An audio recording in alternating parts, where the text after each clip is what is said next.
Hi everyone, in this video I'm gonna show you a little trick using JSON to improve the way you can see the details about your Kubernetes objects.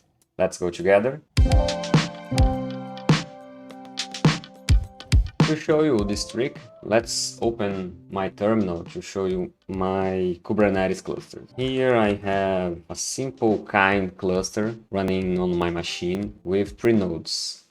Normally when you want to see the labels of your cluster, you can input this parameter, show labels. But with this strategy, sometimes we have this kind of problem. It's not a problem, but we have a better way to show you this amount of labels. Normally we have larger strings, and when we are working with cloud provider, the number of labels are pretty much more than this. So the strategy I wanna present to you is to use a binary called JQ. It's a binary to manipulate JSON files. And if you remember, we can output information about nodes in JSON format. For example, you can insert mens dash o JSON. But with this JSON format, we receive a lot of information about the cluster. All the details we can see in the YAML format too. And it's not so pleasant to read with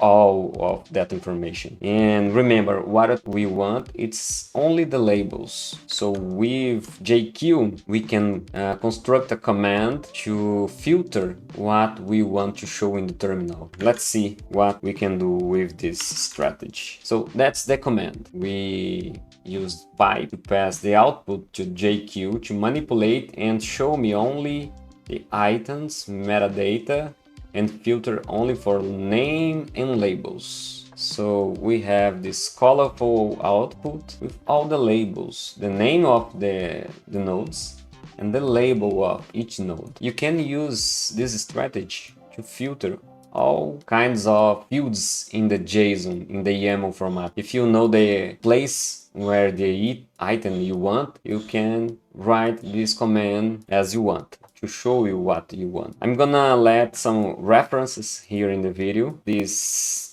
2 videos, JQ, the basics part 1 and part 2, was the videos that inspired me to create this one applied to Kubernetes. Sometimes you want to see this and think, this is a long command. So what I recommend to you is to create an alias to use this command, because it's hard to remember all the details. In my case, I've created this one, K3M label node, and I get the result. It's easier to me to remember because this first part, K3M, is a fixed part, and label node reminds me what the command does. So that's it. It was a simple trick that can help you in your administration of Kubernetes cluster on a daily basis. See you in the next video.